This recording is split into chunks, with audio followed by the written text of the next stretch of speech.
And last year, conditions were pretty good. It was pretty dry fall, and we had a good idea of what we were going to have for corn acres this year. So we went ahead and fall applied our anhydrous. Now anhydrous is the fertilizer for the requirements for the corn for the next year. Now what's been happening in agriculture the past 10 or 12 months?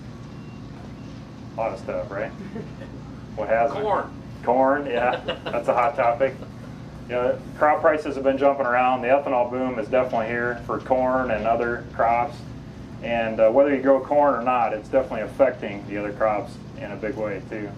But to give you an idea, in our hometown in Iowa, a lot of things are changing there too. We're going to have 4 ethanol plants within 30 miles of our house by the end of the year. And we also have 4 large feed mills within 12 miles of our house. So there's a lot of corn demand, and it continues to increase. So because of that, we're going to increase our corn acres from 50% rotation all the way up to 80%. Now growing more corn definitely comes with some challenges. You need more labor, more fertilizer, more machinery, more bins to store it in because it typically yields more. So we're definitely challenged with growing that extra corn. So what kind of weather conditions did you have in your area last spring? Wet. Wet? Dry? Maybe perfect? In central Iowa we had wet conditions and wetter than it's been in a long time.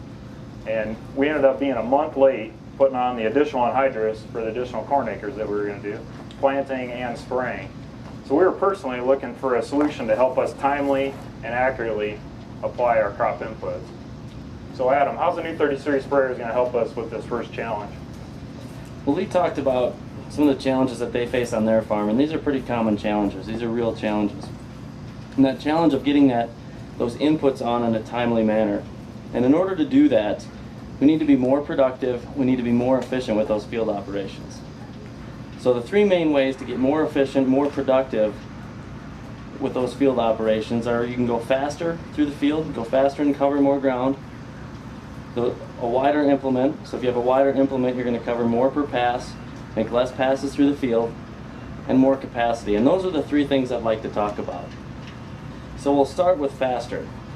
With the 4730 now has 245 horsepower. It's 20 more horsepower than the 4720 it replaces. That extra horsepower is going to help that sprayer power through those tough conditions. Whether it be hilly terrain, soft soil conditions, we can power through those tough conditions, maintain those faster spray speeds, be more productive, more able to meet that timely application window. It's available a 100-foot boom. That wider 100-foot boom is going to allow the farmer, the large producers, to cover more per pass, make less passes through the field. It's also going to help those commercial operators better match the sprayers in the fleet. So they may already have a 100-foot boom. Now we can match that sprayer, so if a respray is needed, any one of those sprayers can go back and respray, drive over the same tracks, cover the same passes, not only be more productive with that single sprayer, but also be more productive, more efficient with that entire fleet. Now the last one I want to talk about is more capacity. The 4830 behind me has a 1,000-gallon solution tank. That's 200 gallons more than the 4730. See, that extra solution capacity comes from making that tank taller. And that extra solution, that extra 200 gallons of solution, is especially important when we start talking about high rates of liquid nitrogen. Those high rates of liquid nitrogen are going to require us to fill that sprayer more often.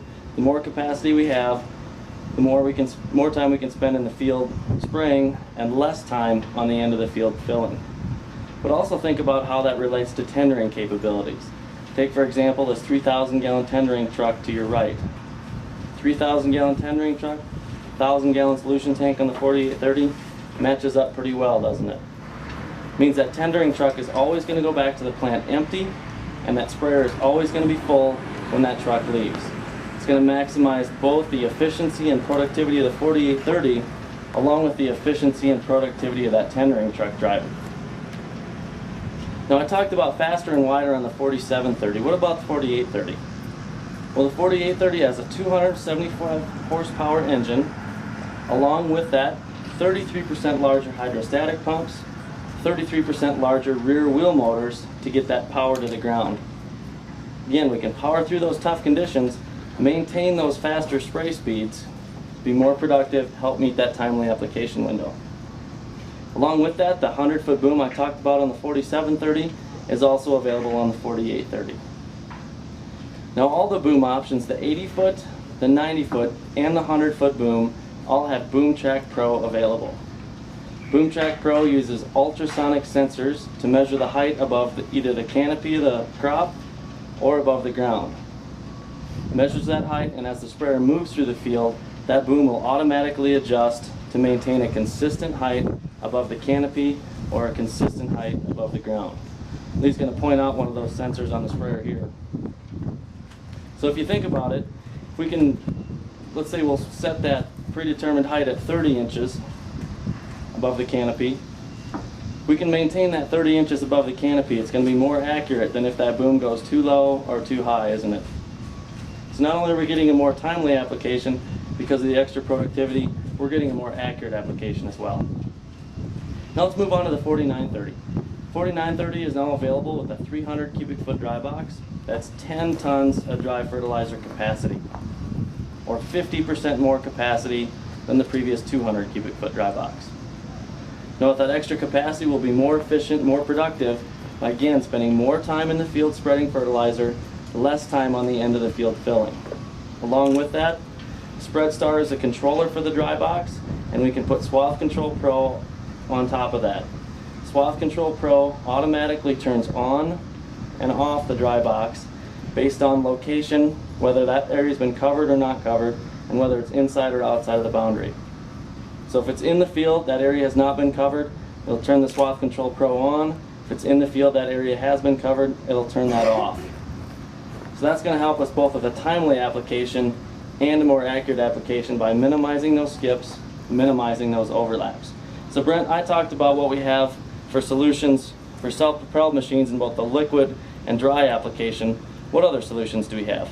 You bet. There's still plenty of customers out there that were using those pull-type sprayers. We want to help those customers better utilize a GS2 display, drive that efficiency into their operations, and try to take advantage of technology that we have like Swath Control Pro, which automatically allows them to shut those sections off as they cross those headlands. And to do that last year, we came out with the GS2 rate controller. What the rate controller allowed them to do is replace these Raven consoles that they used previously, and operate it with this GS2 rate controller and all through the GS2, whether it be rate control, documentation, guidance. We can run it all through that display all at the same time. Well, since that's come out, customers requested more compatibility. They want to do more with it. Answering just that request, we got 3 new applications that we can do with it this year. First two I'm going to talk about will be liquid fertilizer and NH3. Now liquid fertilizer doesn't require any special equipment to run, so that compatibility is going to be exactly the same, those Raven 440s and 450s. However, customers have a wide variety of things that they use to put down that liquid fertilizer. And to make sure, we got a couple of differences between what's out there today to this application. First is going to be that it's going to look for the presence of an implement height switch. And there's a little arrow here depicting if it's at up or down. The reason for that is back to that swath control technology that we talked about earlier. It's going to allow them to make sure that that implement with that spray is turning on exactly when it needs to. Whether that implement's in the ground, out of the ground, in the boundary, or out of the boundary. So every time the customer, it's going to have that turning on exactly when they need. Other one, it's kind of a minor difference, but it's actually going to drop off our fence row nozzles, which we had available on the other application, just because they probably won't use it for this application. Now moving on to NH3, NH3 does require additional equipment to run. For instance, like this Raven AccuFlow system we have sitting over here. Previously, for customers that ran anhydrous or NH3, they had to use this AccuFlow system in conjunction with the Raven control box. Once again, kind of going along with the theme here, we're now going to allow those customers to run that all through the GS2, using that GS2 rate controller to put that up and run that all at the same time. Maybe they can also do auto track and all that also at the same time. Now Raven, because this is part of the system, it gives us a uniform point to tie into. That's why it's so important that the compatibility is based on the AccuFlow system, not on the console itself. They have a couple of different valve configurations. They sell these in. This is a standard one here, also a fast valve. The standard one's actually over on the strip till rig that we have over there. And the reason that we mentioned a couple of valve configurations that they have is because we actually tie directly into these valves. And right here at the flow meter, that's that uniform point that we're tying into, being that AccuFlow system.